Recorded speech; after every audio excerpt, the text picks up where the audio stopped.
Hello everyone. Um, Today we'll talk about a topic which is the death cards in general in tarot. Means the rebirth. I want to talk why they call it rebirth, why this concept is not a physical death as well.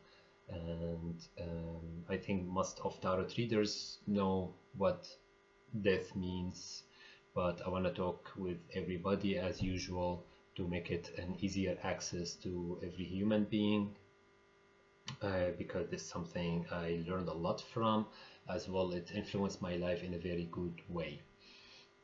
So basically, death cards, and as well I want to talk about the Three of Swords and why those two cards both are very connected to me. And I want to talk about why the Three of Swords leads us actually to the death experience.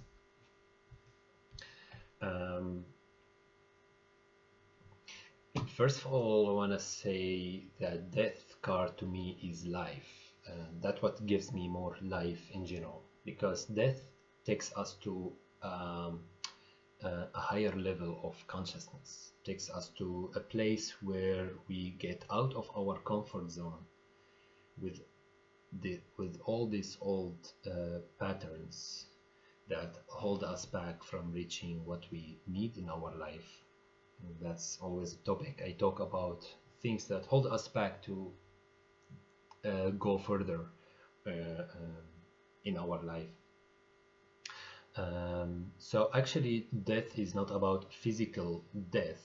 It's about death that is necessary in order to make a greater change, or let's say transformation that leads to a rebirth experience. And how we do this is actually by letting go of something old or facing the unknown, going to a complete different territory.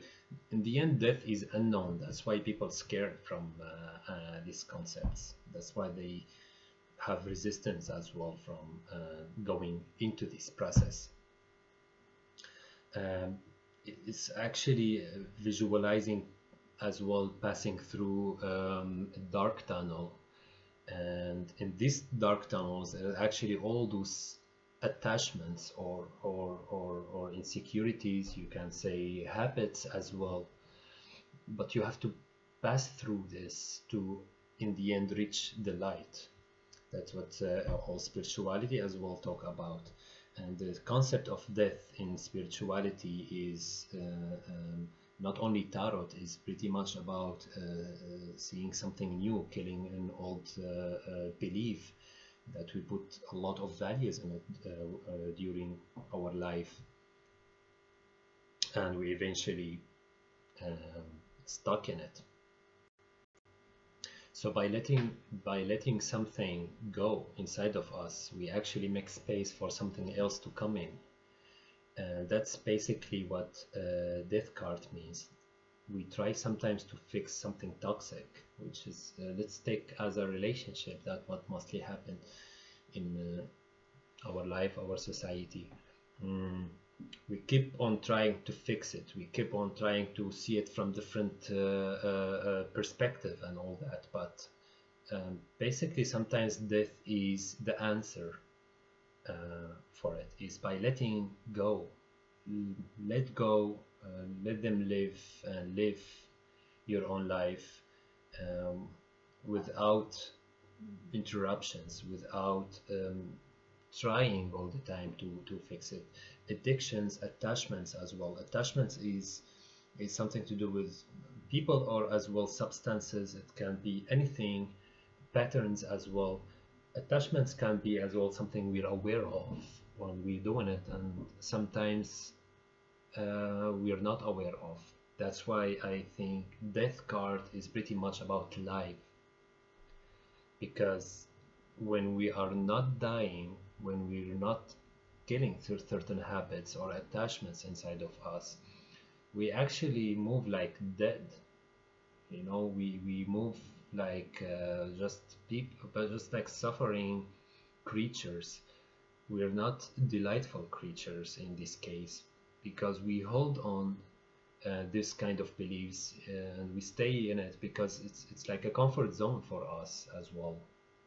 We throw all those kind of unconscious habit to it and stuck in it and believing that it's going to be our salvation, and we defending ourselves with it. So that's why it's pretty much good to break through that in order to reach a higher state of consciousness, or reaching closer to your higher self, which you can get more clear knowledge, more clear vision as well for you and for people around you. So basically, I think me or a lot of people will find this a painful process, and I know why it's painful process, because letting something go, certain things are easier than other things. Sometimes some things are pretty significant in our life and it's hard to let go. And I have to say this is also connected to our comfort zone. The more we are stuck in it, we believe in it, we feel safe actually. The more we are not able to go into this process. That's why it's painful, that's why it's scary to do. But really with each disappointment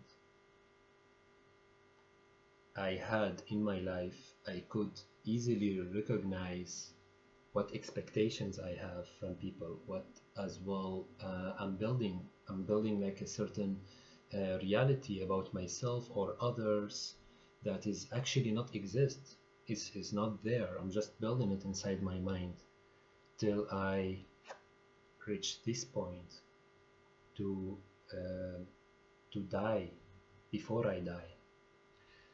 There's something as well in the Sufis. They say that not they say, they do, when they do the whirling, the Sufi whirling, they wear white. It's also the same here, the white horse, which is a symbol for purity, and as well they wear white for purity. When they do the dance, they actually represent death, because in this process they are dying. Their ego is dying inside this process, in this process, to reach a higher sense of being, which is the source of us, not only the pure ego that we have. As well, the hat they wear like a really long hat, if you recognize it once. And this is also representations or presentation for the tombstone. Tombstone also represents death, purity. They die before they die. Every time they do this kind of dance, they try to reach the void, to reach death. So all these insecurities or attachments will get dissolved. By doing this more and more and more, practice, everyday practice, every week, whatever they want to do it, they always keep this contact with death. As well, there are people who's meditating on death, which is, I feel it's very empowering process to go also further and discover more about us and the world in general. Who else? There's also in the yoga process. If we wanna talk about the yoga aspect and body, actually, people who start with yoga, they discreate old beliefs about their bodies and the limitations of their bodies, and they discover a new dimension of their bodies and how how can they use it for like they didn't use it before, like finding new techniques to use the body, like like never before. And that's why those both cards in here, it's very connected again, to give like an extra perspective on it. This is the old beliefs. That's what we're stuck in.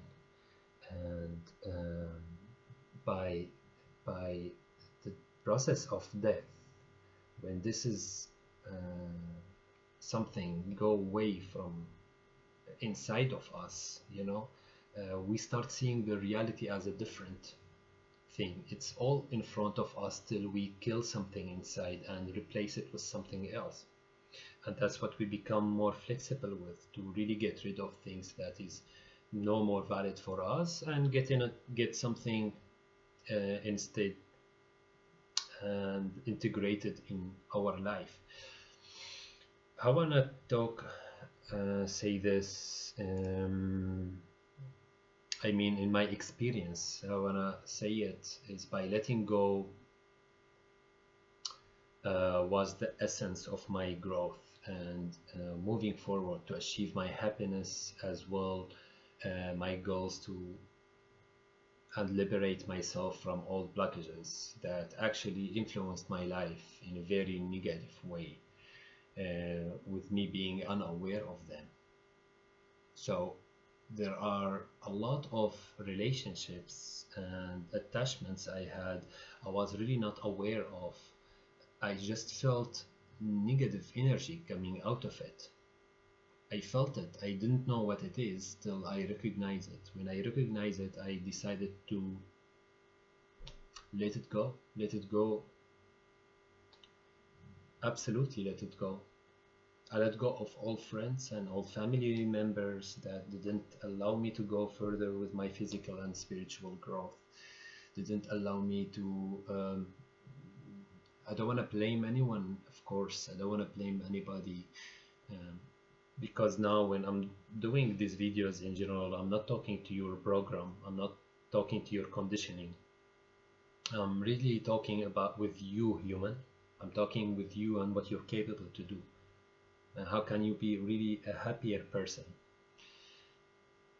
Why I feel I'm qualified to talk about it is because this is something I never mentioned before, which is my past, my life in Syria, and especially the last 3 years, how I spent them pretty much in the war period. I lost a lot of friends, of course, but a situation like this, very chaotic. I lost a lot of people I know, friends, family members. I even sometimes forget who's still alive and who died. But I don't want to say it from a victimizing way. Of course, I wanna talk about it from a perspective of how those traumas long ago, when they were trauma, sent me messages, pretty much valuable, really valuable messages to let go. If I'm still alive, if I'm here, I should let go, because I should not keep these emotions from the past till now and influence my present life. I don't want that, and nobody actually want it. That maybe helped me more to let go, because I think anything reached to its extreme leads to its opposite. I felt the extreme of it. I felt the extreme sadness. I felt angry, a lot of anger on this world and how it works, and why it is going on in Syria, why the rest of the world is not responding. I was wishing for this earth to the decay of this earth. I was wishing that all the people around the world will have the same experience with what I'm having, or what people around me are having. That's why I don't want to also blame anyone, because I know how difficult it is to get out of this comfort zone, the victimizing comfort zone, and really look further. further than what your mind is also trying to trick you and keep you in a places where you feel like you are in a prison. Um, but death always can help, always can help to reach a higher transformation, really significant transformation in your life, rebirth, rebirth really. And that's as well in Islam. They say Muhammad, the Prophet Muhammad said, "Mutu qabla an tamutu," die before you die, and that's uh, that's something daily. So it's something in our life that every day can happen, in any situation can happen. When you recognize this, when you catch it, you start making it as a daily process. You know what is valid, you know what is not valid for you. And the Rumi as well said about this card, said, keep on breaking your heart till it's open. We cannot open our heart to the love and more clarity till we have this disappointment, till we break our hearts many times, and eventually we'll reach more wide perspective about love and really live in the moment, because that's what's the actual only important thing and real. The true thing is this moment, how we operate in this moment. And thank you very much.